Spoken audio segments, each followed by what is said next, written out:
नाज़रीन इकराम, बगदाद में एक बहुत माहिर बढ़ई रहता था। उम्र के आखिरी हिस्से में इसने एक बहुत खूबसूरत मिंबर बनाया। बहुत ही हसीन और दिलकश अखरोट की लकड़ी से बहुत मेहनत से तैयार किया गया। जो भी इसे देखता इसकी खूबसूरती देखकर मुंह में उंगलियां दबा लेता।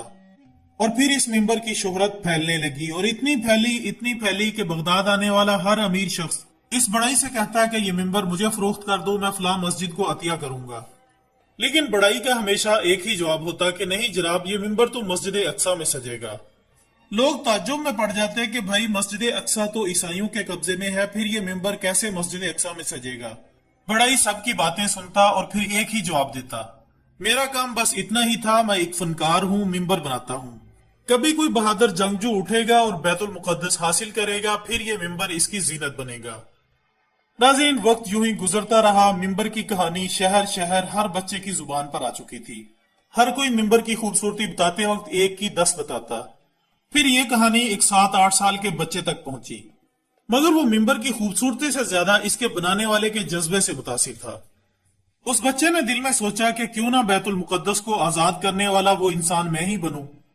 बस इसने जंगी सलाहियतों पर तवज्जो देनी शुरू की। इस बच्चे ने दिन रात एक कर दिया और खूब मेहनत की। नाज़रीन, फिर दुनिया ने देखा कि 40 बरस बाद वो मिंबर इसी बहादुर के हाथों मस्जिद अक्सा में नस्ब हुआ और लोग इस बहादुर बच्चे को आज भी सलाहुद्दीन अयूबी के नाम से जानते हैं। नाज़रीन इकराम, इनके बारे में कहा जाता है कि सुल्तान सलाहुद्दीन अयूबी को जब मिस्र का गवर्नर मुकर्रर किया गया और आप जब मिस्र तशरीफ लाए तो कहा गया कि हुजूर आप बड़ी लंबी मुसाफत से तशरीफ लाए हैं, पहले आराम कर लें। इस पर सुल्तान सलाहुद्दीन अयूबी ने जवाब दिया कि मेरे सर पर जो दस्तार रख दी गई है मैं इसके अहल न था। इस दस्तार ने मेरा आराम और मेरी नींद खत्म कर दी है, लिहाजा क्या आप हजरात मुझे इस छत के नीचे नहीं ले जाएंगे जहां मेरे फराइज मेरा इंतजार कर रहे हैं। इस पर सुल्तान के नायब ने फरमाया कि क्या हुजूर काम से पहले कुछ खाना पसंद नहीं करेंगे। सुल्तान इनको देखकर मुस्कुरा उठे, लेकिन अगले ही लम्हे वो खुशी जाहिल हो गई जब वहां 4 नौजवान लड़कियां हाथों में फूलों की पत्तियां लिए खड़ी थी। उन्होंने सुल्तान के कदमों में पत्तियां बिखेरना शुरू कर दी और साथ ही दफ और शहनाइयां बजने लगी। सुल्तान ने फूलों की पत्तियां देखी तो कदम रोक लिए और फरमाया, सलाहुद्दीन अयूबी यहाँ फूलों की पत्तियां मसलने नहीं आया। अगर मेरी राह में कुछ बिछाना चाहते हो तो वो एक चीज है जो मेरे दिल को सुकून देती है, वो है सलीबियों की लाशें। इसके बाद सुल्तान ने एक नजर सबको देखा और दबदबे से कहा कि जानते हो सलीबी सल्तनत इस्लामिया को चूहों की तरह खा रहे हैं, और जानते हो वो कामयाब क्यों हो रहे हैं? सिर्फ इसलिए कि हमने फूलों की पत्तियों पर चलना शुरू कर दिया है। मेरी नजर फलस्तीन पर लगी है और तुम मेरी राह में फूल बिछाकर मिस्र से भी इस्लाम का परचम उतरवा देना चाहते हो। उठा लो ये फूल मेरे रास्ते से, मैंने इन पर कदम रखा तो मेरी रूह कांटों से छलनी हो जाएगी। हटा दो इन लड़कियों को मेरे रास्ते से, कहीं ऐसा ना हो कि मेरी तलवार इनके दिलकश बालों में उलझ कर बेकार हो जाए। खुद हजरात, उस वक्त सुल्तान सलाहुद्दीन अयूबी ने तारीख साज अल्फाज कहे कि मुझे डर लगने लगा है कि मुसलमान अगर जिंदा रहे तो वो हमेशा सलीबियों के गुलाम और आलाकार रहेंगे और वो इसी पर खुश होंगे कि चलो हम जिंदा तो हैं, मगर वो कौम की हैसियत से मर चुके होंगे। लेकिन मेरी ये बात हमेशा याद रखना कि जहां रोटी मजदूर की तनख्वाह से महंगी हो जाए वहां 2 चीजें सस्ती हो जाती हैं, एक औरत की इज्जत और दूसरा मर्द की गैरत। नाज़रीन इकराम, दरअसल मस्जिद अक्सा के शहर यरूशलेम को हजरत उमर बिन खत्ताब रजी अल्लाह तआला अन्हु के जमाने में फतह किया गया था। मुसलमान हुक्मरानों ने तमाम अदियान के मानने वालों को बैतुल मुकद्दस का तवाफ करने की इजाजत दे दी और यह भी ऐलान किया गया कि अगर वो यहाँ कुछ अरसा क्याम करना चाहें तो इन्हें इतराज नहीं होगा, बल्कि इन्हें इबादत की भी मुकम्मल आजादी दी गई। लेकिन नाजरीन, कुछ ही अरसा बाद ईसाई इस हद तक दिलेर हो गए कि उन्होंने बैतुल मुकद्दस में गाना बजाना और रक्स करना शुरू कर दिया।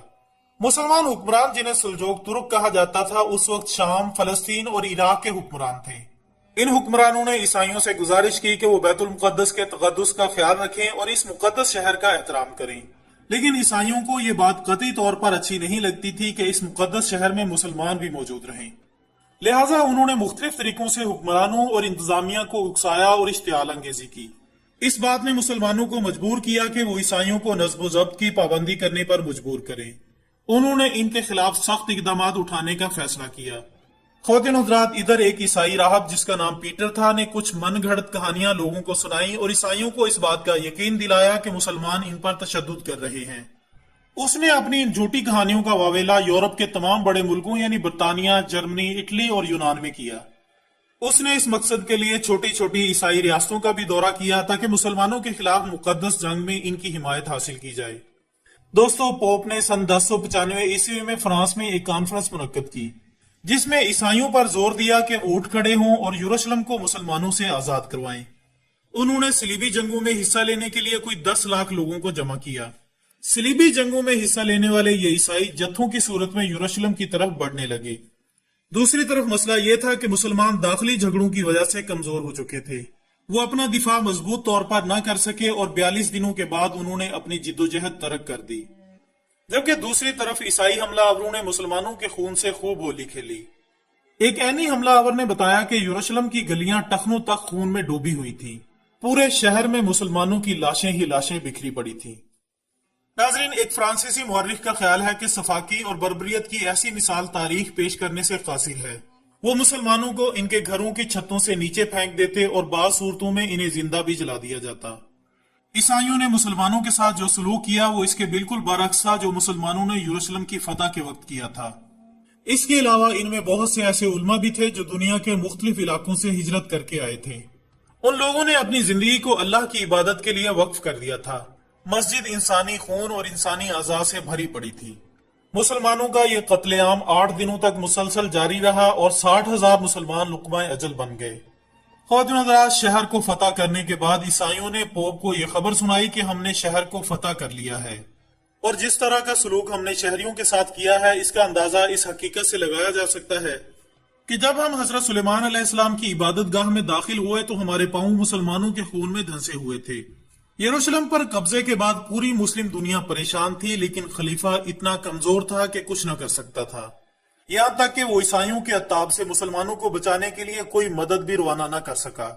جلد ہی جنگ میں حصہ لینے والے تمام فوجیوں کو پورے یورپ کا سہارا مل گیا اور انہوں نے فلسطین، شام اور دیگر ہمسائے علاقوں پر قبضہ کر لیا۔ اس بے رحمانہ خون خرابے کی وجہ سے طرابلس میں مسلمانوں کا وہ نادر خزانہ بھی تباہ ہو گیا جس میں علم و دانش، فلسفہ اور سائنس کے موضوعات پر کوئی 30 لاکھ کتابیں موجود تھیں۔ دوستو، پہلی صلیبی جنگ کے بعد کئی کوششیں کی گئیں کہ مسلمانوں کو منظم کیا جائے تاکہ وہ عیسائیوں کے خلاف متحد ہو جائیں، لیکن سب کے سب لاچار نظر آئے۔ آخرکار عماد الدین زنگی کا بیٹا نصیر الدین زنگی، جو کہ موصل کا حکمران تھا، اس نے عراق اور شام کے کئی علاقوں پر قبضہ کر لیا اور عیسائیوں سے کئی دوسرے شہروں کو بھی آزاد کرا لیا، مگر وہ اتنی بڑی فوج اکٹھی نہ کر سکا کہ یروشلم کو آزاد کروا سکے۔ لیکن ناظرین، پھر حالات نے اس وقت کروٹ بدلی جب سلطان صلاح الدین ایوبی نے مصر کی انان حکومت سنبھالی۔ سلطان نصیر الدین زنگی ان کی صلاحیتوں سے اچھی طرح واقف تھا۔ اس نے ان کی طرف بھرپور توجہ دی تاکہ ان کی صلاحیتوں سے بھرپور فائدہ اٹھایا جا سکے۔ صلاح الدین ایوبی نے فاطمی حکمرانوں کا تختہ الٹا اور 1175 میں مسلمانوں کا حکمران بنا۔ بعد میں اس نے مسلم دنیا کے بہت سارے علاقوں کو متحد کیا جس میں مصر، شام، لبنان اور شمالی عراق شامل تھے۔ سن 1183 میں اس نے دمشق کو دارالحکومت بنایا اور 1186 میں اس نے یروشلم کے مقدس شہر کو بھی فتح کر لیا۔ فتح کے بعد سلطان صلاح الدین ایوبی نے قیدیوں کے ساتھ منصفانہ اور رحم دلانہ سلوک کیا۔ اس نے ہر قسم کی لوٹ مار سے لوگوں کو منع کیا، قتل عام کو روکا، شہر میں موجود تمام عیسائیوں کو معافی دی۔ اس نے عیسائیوں کو ان کی عبادت گاہوں میں عبادت کرنے کی اجازت بھی دے دی۔ تمام کے تمام عیسائی قیدیوں کو باعزت طور پر رہائی دے دی گئی۔ خواتین حضرات، سلطان صلاح الدین ایوبی نے جس طرح عیسائیوں اور یہودیوں سے برتاؤ کیا، اس سے اس نے مغرب کے لوگوں کے دل جیت لیے۔ اسی اثنا میں برطانیہ، فرانس اور جرمنی نے بہت بڑی فوج اکٹھی کی تاکہ لوگوں کو پھر سے صلیبی جنگوں کی دعوت دی جائے۔